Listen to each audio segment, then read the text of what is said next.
Boys finally మన దగ్గర అయితే the legendary Pulsar 220F updated model అయితే వచ్చేసింది. ఈ బైక్లో ఇప్పుడు మనకి కొత్తగా ఎల్ఈడి హెడ్లైట్కి అయితే అప్డేట్ చేస్తారు. ఒకసారి మీకు బైక్ ఆన్ చేసి అయితే చూపిస్తాను. సో ఇక్కడ మనం ఇగ్నిషన్ ఆన్ చేసుకొని let me turn it on. So ఇక్కడ మనకి స్టార్ట్ చేసుకున్న తర్వాత ఫ్రంట్ చూసుకుందాం. ఇక్కడ ఫ్రంట్ యూనిట్ అనేది టోటల్లీ చేంజ్ అయిపోయింది. లైక్ ఇక్కడ మీరు నోటీస్ చేసినట్టు మనకి బై ఫంక్షనల్ ప్రొజెక్టర్ లైట్ వస్తుంది. టోటల్గా ఎల్ఈడిది. ఇంతకుముందు మనకు 2 లైట్స్ ఉండేవి, అలాగే ఇక్కడ పైలట్ ల్యాంప్స్ ఉండేవి. ఇప్పుడు మనకి ఇక్కడ ఎల్ఈడి డిఆర్ఎల్స్ అయితే అప్డేట్ చేశారు. సో ఒకసారి హెడ్ లైట్ సెటప్ అనేది చూసుకోండి, టోటల్గా చేంజ్ అయిపోయింది. అండ్ ఈ బైక్ని రైడ్ చేద్దాం. రైడ్ చేసి నా రైడ్ ఎక్స్పీరియన్స్ మొత్తం కూడా షేర్ చేసుకుంటాను. అండ్ ఈ బండిని మీరు near by third bund purchase చేయాలి అనుకుంటే వివిసి బజాజ్కి అయితే విజిట్ చేయొచ్చు. వాళ్ళ కాంటాక్ట్ డీటెయిల్స్ అన్ని కూడా నేను కింద డిస్క్రిప్షన్లో డ్రాప్ చేస్తాను. సో లేట్ చేయకుండా let's ride the bike. So firstly bike పైన కూర్చున్న తర్వాత నా హైట్ అనేది 5.5. నాకైతే చాలా ఈజీగా నడపొచ్చు ఈ బండిని, ఎటువంటి ఇష్యూ అనేది లేదు. మినిమం 5'3" ఉన్న వాళ్ళు కూడా ఈ బైక్ని అయితే రైడ్ చేయొచ్చు. సో ఇదైతే ఈ బైక్ యొక్క ఎగ్జాస్ట్ సౌండ్. అండ్ ఇక్కడ మనకి మెయిన్గా ఇప్పటికీ ఉన్న ప్రాబ్లం ఏంటి అంటే ఈ ఫేరింగ్ అనేది ఇప్పటికి కూడా మనకి వైబ్రేట్ అవుతూ ఉంటుంది. సో దీనికి ఒక సింపుల్ సొల్యూషన్ ఏంటంటే మనకి కొన్ని రబ్బర్స్ అనేవి వస్తాయి. సో 10-15 రూపీస్కి వస్తాయి. అవి పెట్టేస్తే కనుక మనకి కొద్ది వరకు ఈ వైబ్రేషన్ అనేది తగ్గుతుంది, సౌండ్ అనేది కూడా తగ్గుతుంది. సో లేట్ చేయకుండా బైక్ని అయితే రైడ్ చేద్దాం. సో ఇక్కడ మనకి ఇప్పటికి కూడా ఏంటంటే స్లిప్పర్ క్లచ్ అనేది రావట్లేదు, మల్టీవెట్ క్లచ్ అనేది ఉంది. అండ్ ఈ రైడింగ్ పోస్చర్ మీ అందరికీ తెలిసిందే, కొద్దిగా అగ్రెసివ్ సైడ్లో అయితే ఉంటుంది. So firstly let me close the visor.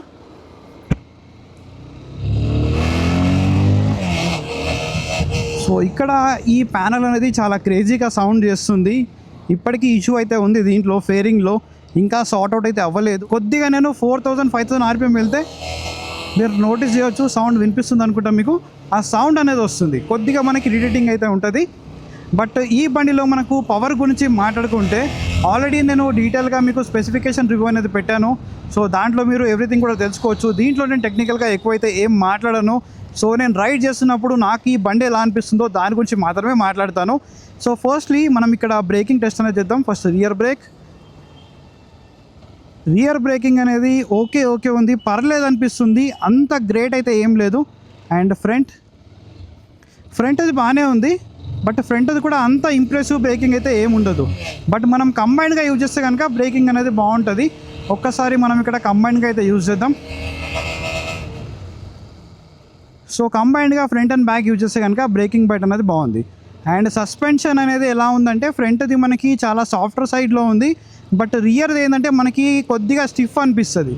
So మనకి లో స్పీడ్లో పర్లేదు, బట్ కొద్దిగా స్పీడ్గా వెళ్తున్నప్పుడు రియర్ది స్టిఫ్ అనిపిస్తుంది. కావాలంటే మీరు దాన్ని అడ్జస్ట్ కూడా చేసుకోవచ్చు.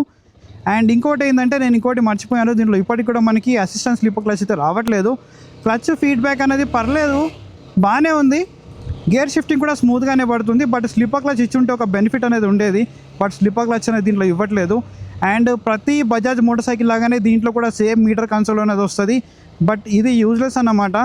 దీనికంటే అనలాగ్ మీటర్ అనేది చాలా బాగుండేది. సో ఇది వచ్చిన తర్వాత మనకి ఇన్ఫర్మేషన్ అనేది చాలా వరకు వచ్చింది, ఒప్పుకుంటాను. కానీ మనకు విజిబిలిటీ అనేది లేదు. ఆ పాత 220 నడుపుతున్న ఫీల్ అయితే రావట్లేదు. అనలాగ్లో వచ్చిన ఫీల్ డిజిటల్లో ఎప్పటికీ రాదు. అండ్ ఇక్కడ మనకి ఒకటి టైప్ అయితే ఛార్జింగ్ పోర్ట్ ఉంది, ఇక్కడ నుంచి మీరు మీ మొబైల్ని ఛార్జింగ్ అయితే చేసుకోవచ్చు. అండ్ ఇక్కడ మనకి మేజర్ అడ్వాంటేజ్ ఏంటంటే ఈ బండి మనకి జస్ట్ హ్యాండిల్ అనేది మూవ్ అవుతుంది, ఫేరింగ్ అనేది మూవ్ అయితే అవ్వదు. దీనివల్లనే మనకు చాలామందికి ఈ బండి అంటే ఇష్టము, ఎందుకంటే ఇప్పటికి కూడా ఏ బ్రాండ్లో కూడా ఇలాంటి బైక్ అయితే లేదు. సో ఇది చాలామందికి ఇష్టము. అడ్వెంచర్ బైక్స్లో ఉంటుంది, బట్ ఇలాంటి సెగ్మెంట్ బైక్లో మాత్రం దేంట్లో ఉండదు. అండ్ ఇప్పటికి కూడా ఈ బైక్ ఇనిషియల్ పుల్ కానీ మిడ్ రేంజ్ కానీ చాలా అంటే చాలా బాగుంది. అండ్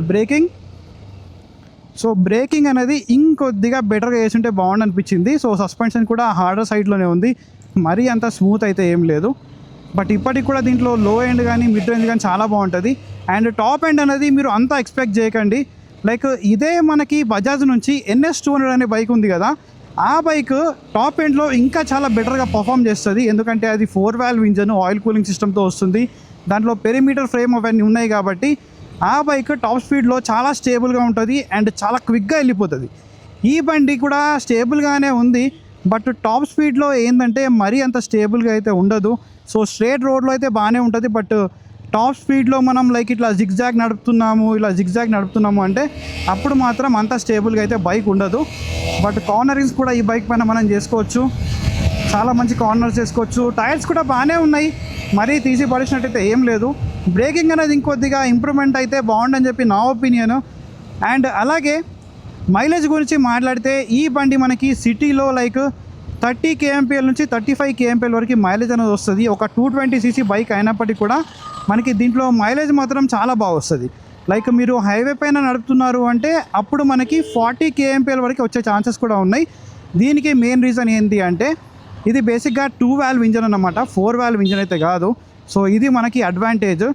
అండ్ ఈ బైక్లో మనకు టాప్ ఎండ్ అనేది అంతగా లేనప్పటికీ కూడా ఈ ఫేరింగ్ వల్ల మనకి కొద్దిగా మనం కిందికి లీన్ అయితే కనుక మనకు ఏరోడైనమిక్స్ అనేది చాలా బెటర్గా ఉంటుంది. కాబట్టి మనం కొద్ది వరకు టాప్ స్పీడ్స్ అనేది కూడా అచీవ్ అయితే చేయొచ్చు దీంట్లో. అదొక మంచి విషయం అన్నమాట దీంట్లో. అండ్ ఇప్పటికి కూడా ఈ నాయిస్ అనేది ఇంకా తగ్గట్లేదు. And clip on handle bars ఉన్నాయి. కొద్దిగా మనకి లిటిల్ బిట్ లీన్ యాంగిల్ అనేది ఉంటుంది.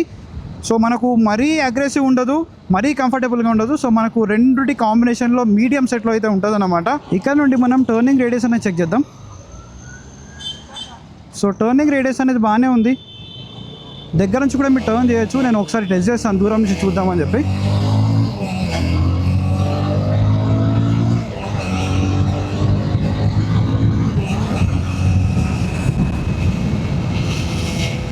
సో ఇప్పటికి కూడా ఈ బైక్ యొక్క పర్ఫార్మెన్స్ అనేది చాలా అంటే చాలా బాగుంది. ఎక్కడ కూడా మనకు పర్ఫార్మెన్స్లో ల్యాగ్ అనేది ఉండదు. ఇనీషియల్ కానీ మిడ్ రేంజ్ కానీ చాలా అంటే చాలా బాగుంటుంది. ఎల్ఈడి ప్రొజెక్టర్ లైట్ వస్తుంది కాబట్టి ఇక్కడ చాలా మందికి కన్ఫ్యూజన్ కూడా ఉంటుంది. ఎందుకంటే ఆల్రెడీ మొదట 220F అనేది ఉంది, దాంట్లో ఎల్ఈడికి అప్గ్రేడ్ అవ్వచ్చా అంటే యూనిట్ అనేది టోటలీ డిఫరెంట్ ఉంది. ఎందుకంటే దాంట్లో మనకి 2 హాలోజన్ ప్రొజెక్టర్ లైట్స్ వచ్చేవి, దీంట్లో మనకి సింగిల్ ప్రొజెక్టర్ ఉంది కాబట్టి. అండ్ ఇక్కడ మనకి చేంజ్ చేసుకోవడానికి కష్టము. ఒకవేళ చేంజ్ చేసుకోవాలనుకున్నా కూడా టోటల్ యూనిట్ అయితే చేంజ్ చేసుకోవాలి. అక్కడ మనకి కాస్ట్ అనేది చాలా వరకు పెరుగుతుంది. సో హాలోజన్ సెటప్ కూడా చాలా బాగుంటుంది. లేదు మాకు ఎల్ఈడీఏ కావాలి అనుకుంటే మీరు మనీ అనేది యాడ్ చేసుకొని అప్గ్రేడ్ కూడా అవ్వచ్చు. సో ఈ బైక్లో ఇప్పటికి కూడా నాకు నచ్చనివి ఏంటి అని అంటే గేర్ పొజిషన్ ఇండికేటర్ అనేది లేదు. అండ్ ఈ ఫేరింగ్ ఇప్పటికి కూడా సౌండ్ చేస్తుంది. ఇప్పటికి కూడా ఈ ప్రాబ్లం అనేది సాల్వ్ కాలేదు. అండ్ ఇంకోటి ఏంటంటే మనకి అసిస్టెంట్ స్లీపర్ క్లచ్ ఇప్పటికీ లేదు. సింగిల్ ఛానల్ ఏబిఎస్ అనేది ఉంది. అండ్ అలాగే టెలిస్కోపిక్ ఫోక్స్ అయితే ఉన్నాయి.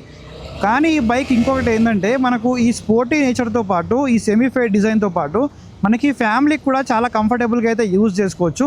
సో దీనికి మెయిన్ రీజన్ ఏంటి అని అంటే రియర్ మనకి స్ప్లిట్ సీట్ సెటప్ వచ్చినప్పటికి కూడా మనకి స్పేస్ అనేది చాలా అంటే చాలా ఎక్కువ ఉంటుంది. కాబట్టి అక్కడ మనం ఏంటంటే ఫ్యామిలీ లైక్ మీ మమ్మీని కానీ లైక్ మీ వైఫ్ని కానీ ఈ పిల్లలతో పాటు మీరు వెళ్ళాలనుకున్నా కూడా ఈ బండి పైన మీరు వెళ్ళొచ్చు. సో మీకు అంత స్పోర్టీ అగ్రెసివ్ ఉండదు కాబట్టి మీరు ఎక్కువ దూరం ఈ బండి పైన లాంగ్ రైడ్స్ చేద్దాం అనుకున్నా కూడా చేయొచ్చు. ఎటువంటి బ్యాక్ పెయిన్ అనేది కూడా రాదు. సో మీరు ఇలా సింగిల్ హ్యాండ్తో బైక్ రైడ్ చేస్తుంది ఏంటంటే కొద్దిగా రిలాక్స్ కూడా అవ్వచ్చు హైవే పైన. లేదంటే మనకి కొన్ని క్రూజ్ కంట్రోల్స్వి ఎక్విప్మెంట్ వస్తున్నాయి లైక్ 400-500లో. సో అది పెట్టేసుకొని లాక్ చేసుకుంటే మీరు కంఫర్టబుల్గా హైవే పైన కూడా క్రూజ్ చేస్తూ అయితే వెళ్ళిపోవచ్చు అన్నమాట. ఇది one of the best thing. So ఈ బండిని మరి ఎవరు తీసుకోవాలి? సో ఇప్పటికి కూడా మీరు బజాజ్ పల్సర్ 220F ఒక ఫ్యాన్ బాయ్ అయితే ఎప్పటి నుంచో బండి కొందాం అనుకుంటున్నారు, బట్ అప్పుడు కొనలేకపోయారు, ఇప్పుడు ఈ బండి కొందాం అనుకుంటున్నారు అనుకుంటే ఈ బండికి అయితే రావచ్చు. లైక్ ప్రైస్ గురించి మాట్లాడితే ప్రజెంట్ 1,82,000 వరకు అయితే ఆన్ రోడ్ ఉంది. సో ప్రజెంట్ నేను మంత్ ఎండింగ్లో షూట్ చేస్తున్నాను కాబట్టి మళ్ళీ రేపటి నుంచి ప్రైజెస్ అనేది డెఫినెట్లీ ఇంక్రీజ్ అవుతున్నాయి కాబట్టి సో ప్రైస్ ఎంత ఇంక్రీజ్ అవుతుందో నాకు ఐడియా లేదు. అప్రాక్సిమేట్లీ మీరు 1,85,000 to 86,000 రూపీస్లో ఈ బండి వస్తుంది అనుకోండి. సో ఇంత ప్రైస్ పెట్టి మరి కొనడం పడతా అంటే సో మీరు ఫ్యాన్ బాయ్ అయితే డెఫినెట్లీ తీసుకోండి. మీకు సెమీఫైడ్ డిజైన్ కావాలి, అగ్రెసివ్ 220 పవర్ కావాలి, మేము కాంప్రమైజ్ కొన్ని అవుతాం అనుకుంటే మీరు తీసుకోవచ్చు. సో ఇటు మనకి మంచి రైడింగ్ పోస్చర్తో పాటు మైలేజ్ కూడా వస్తుంది, అలాగే ఫ్యామిలీకి యూజ్ చేసుకోవచ్చు, లుక్స్ అనేది బాగుంటుంది, మెయింటెనెన్స్ కూడా తక్కువ ఉంటుంది. ఇటు మీకు పర్ఫార్మెన్స్ కావాలంటే పర్ఫార్మెన్స్ అండ్ మైలేజ్తో పాటు మనకి మైలేజ్ కూడా వస్తుంది. అండ్ మీరు కొన్ని కాంప్రమైజ్ అవుతాం అనుకుంటే ఈ బండి అయితే డెఫినెట్లీ తీసుకోవచ్చు. లేదు ఈ బండిని బజాజ్ వాళ్ళు కంప్లీట్గా అప్గ్రేడ్ చేసిన తర్వాతనే తీసుకుంటాను అనుకుంటే అప్పటి వరకు మీరు అయితే వెయిట్ చేయండి. సో ఇప్పటికి కూడా దీంట్లో సింగిల్ ఛానల్ ఏబిఎస్ ఉంది. సో ఫర్దర్గా బజాజ్ వాళ్ళు దీంట్లో dual channel ABS, USD folks ఇవన్నీ తీసుకొచ్చిన తర్వాత తీసుకుందాం అనుకుంటే ఇంకా వెయిట్ చేయండి. అది ఎప్పుడు తీసుకొస్తారో వాళ్ళకు తెలియదు, నాకు తెలియదు. సో ఫైనల్గా this is all about the Bajaj Pulsar 220F, the legend, అలాగే ది ఫాస్టెస్ట్ 220cc గురించి అయితే. సో ఈ బండిని ఎవరు తీసుకోవాలి మీకు అర్థమైంది అనుకుంటా. ఇంకా మీకు ఏమైనా డౌట్స్ ఉంటే let me know in the comment section. I will see you another video. Until then, take care, keep loving, keep supporting. Signing off, your Moto Boy VK.